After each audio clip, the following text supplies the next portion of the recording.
એટલે વધારે વાત નહીં કરતા આપ સૌ મોટી સંખ્યામાં હાજર રહ્યા છો તે બદલ આપ સૌને ખૂબ ખૂબ અભિનંદન આપું છું. છેલ્લે પણ વાત કરતો જાઉં છું. હવે આ મુદ્દો છે એટલે સરકાર બધા સાથે વાત તો નહીં કરી શકે. મારો અનુભવ શેર કરું છું, પછી તમારે નક્કી કરવાનું છે. પણ એવી મજબૂત ટીમ બનાવજો અને એ જ ટીમ આની રજૂઆત કરે અને જે માગણીઓ છે એની સાથે આ ટીમ કોઈ બોધછોડ ન કરે એવી પણ મારી નમ્ર વિનંતી છે. તો 100% સાહેબ પરિણામ. આ લોકો પણ મને ખબર છે કે મેં આંદોલન ગાંધીનગર સુધી લઈ ગયા હતા. એમાં 7 લોકો હતા, 7ને અલગ કરીને બદન તોડી નાખ્યા હતા.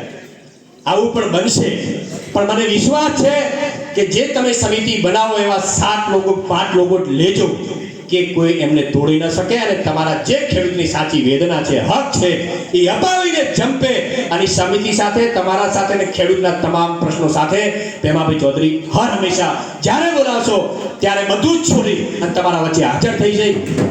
એ જ વસ્તુ. ભારત માતા કી જય. જય જવાન, જય જવાન. ખેડૂત એકતા, ખેડૂત એકતા. ખૂબ ખૂબ આભાર, ધન્યવાદ, આભાર.